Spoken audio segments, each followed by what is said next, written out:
The city of Chicago has until the end of the year to balance its budget. Otherwise, a city shutdown looms. The two sides haven't spoken much since council's plan was revealed, but a city shutdown looms if a deal isn't struck by year's end. We don't want a city shutdown, but the mayor is making us choose between a property tax increase or a city shutdown. Those are the options that he is giving us, and that's not what we want. That's right, everybody. Today is December 1st, and we have exactly 31 days before the government of the city of Chicago might shut down, and it is all due to either the hubris or the intransigence of Mayor Brandon Johnson. He has literally driven the city of Chicago to the brink.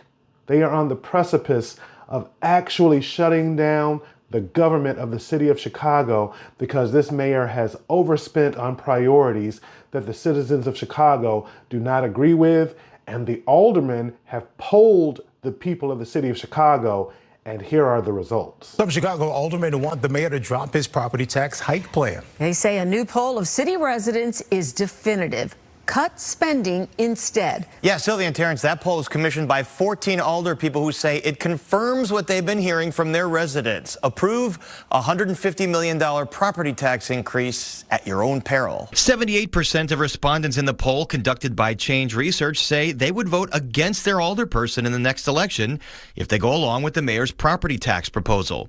The poll also shows the mayor with a moribund 15% favorability rating against 70% unfavorable.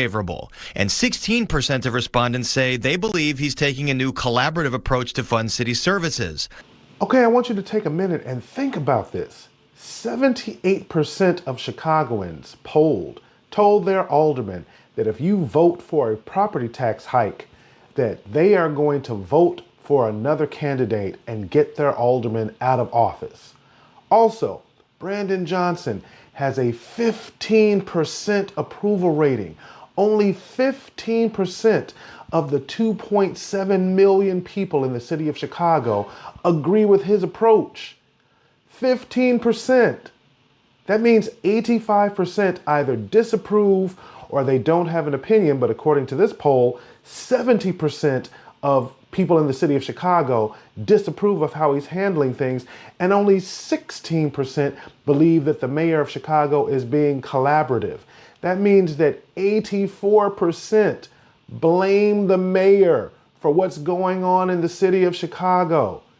He's already had 50% of the aldermen, that's 100% of the aldermen, vote against his original $300 million property tax increase, and now he's got a supermajority of Chicagoans who disagree with his approach. The mayor of the city of Chicago is true to his word as a collaborator, and we are collaborating. Write this, okay? He is the collaborator-in-chief. Alderman Raymond Lopez says that's not true. The administration has only reached out once. So you've not been invited to any briefings since the mayor proposed his budget? One briefing, and that was after we shut down the property tax. Did he just say he's the collaborator-in-chief? I don't know how seriously I can take the chief executive of the third largest city in the United States that he can't say collaborator-in-chief. He can't even keep his words straight for 2 sentences. How can we possibly take this man seriously? And you hear Alderman Lopez say that they've only met with the mayor once. So he's saying one thing in these press briefings and he's doing something else behind the scenes with the aldermen. But the people of Chicago have spoken. They have said what it is that they want in this new budget. The mayor wanted this job, and he got it, and he needs to do it. We're doing our job. And the job these members of council say they are doing is listening to Chicago voters. They put a poll in the field, in fact, and they found that when voters learned that over $5 billion has been added to the city budget since the year 2020, they want the spending to stop. Their recommendation is to move almost all city departments back to their budget allocation from the year 2020, but to add an inflation adjustment. If they did just that, they claim they'd save the city over $500 million this year. They want cuts, not new taxes. And so what we're saying is that we need to right-size the budget to pre-pandemic levels. If you're still hanging out at this point and you're finding worth in this video, do me a favor. Hit that subscribe button and turn on your notification bell. The last few videos that we've done specifically on Brandon Johnson have had a ton of consumption and comments, and I promise you I will respond to each and every comment that you post, and I promise you I'm going to continue to cover this story through December. So if there is a government shutdown, you will hear it here first on the David Seaton Show. So let's take a moment and not forget how we got to this impasse with the budget. This just didn't fall out of the sky.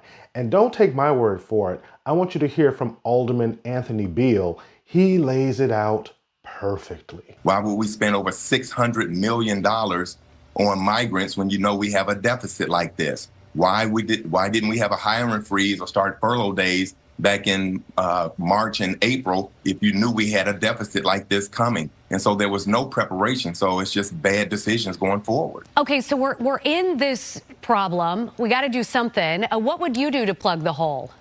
Well, again, we should have had massive a hiring freeze outside of police and fire. And I'm glad that the administration saw the error of their ways and reversed course on police and fire on the hiring freeze. We should have had a hiring freeze back in March and April. We should have been looking at possible furlough days like we did years ago to help plug this gap. But none of those things were done. We just kept spending, and kept spending. And now we have a hole, and we want to blame CPS on the $223 million hole that we have this year for not paying their pension payment.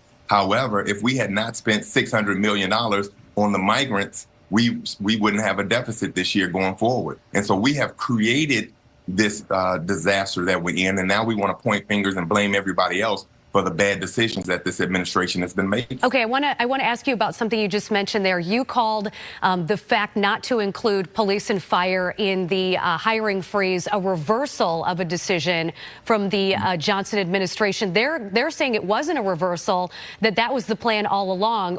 Did they get pushback and then they decided, oh, maybe we shouldn't include them in the hiring freeze? Yeah, absolutely. All the documentation that we got, everything that went out, and it was a total hiring freeze across the entire city, including first responders. And so there was a lot of pushback, a lot of aldermen. The FOP was pushing back. The firefighters union was pushing back. Aldermen were pushing back, saying that, we're already 2,000 officers short. Now you're going to freeze, hiring. You're going to not pay overtime. And we still are dealing with carjackings and smash and grabs and murders and all kind of CTA issues. And now you want to cut back. That was just a bad decision, and I'm glad they reversed course, but it was definitely a reversal. Does the Brandon Johnson administration not understand that every decision that is made is recorded? Do they think they can just make a bad decision, reverse it, and then say, oh no, we didn't make that decision, and that everyone is just going to believe them? No one is going to know what they actually did? Is this man surrounded by incompetence from the top to the bottom of his mayoral administration? It has already been reported by WGN News, by local news, that they did not do what they were supposed to do when they made the promise to hire new police officers. Remember when Brandon Johnson said this? I promised that during my first term that I would promote 200 new detectives to the Chicago Police Department. Well, we have achieved that, and we did it without increasing the number of sworn officers. So you hear him there. He's saying, hey, we promised to hire 200 new detectives, and that's what we did. We hired 200 new detectives. But then it was reported in the local news that these are the numbers from May of 2023 when he took office through September of 2024. Data analyzed by WGN Investigates show there were 1,102 detectives the month Johnson took office. Now there are just 2 more. And let's not forget, I had to go back in the archives to find this one.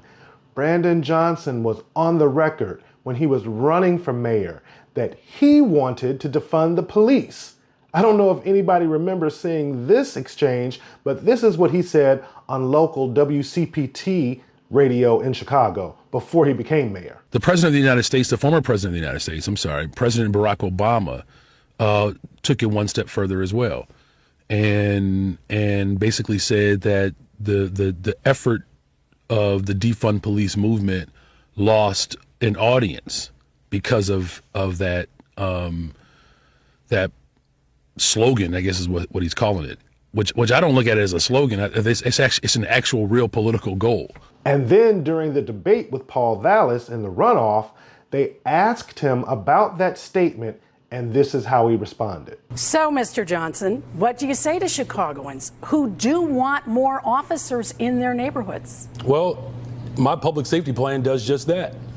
It's why in my public safety plan, we're going to promote, train, and hire 200 more detectives so that we can actually solve crime in the city of Chicago. So there's no big surprise. This mayor, I will say this about Mayor Brandon Johnson, everything that he has done as mayor, as far as his priorities of funding police and fire, as far as his priorities of funding the migrants, as far as everything that he's done as far as running city government, he told the citizens of the city of Chicago exactly the way that he was going to run the city. He has not hidden his agenda at all.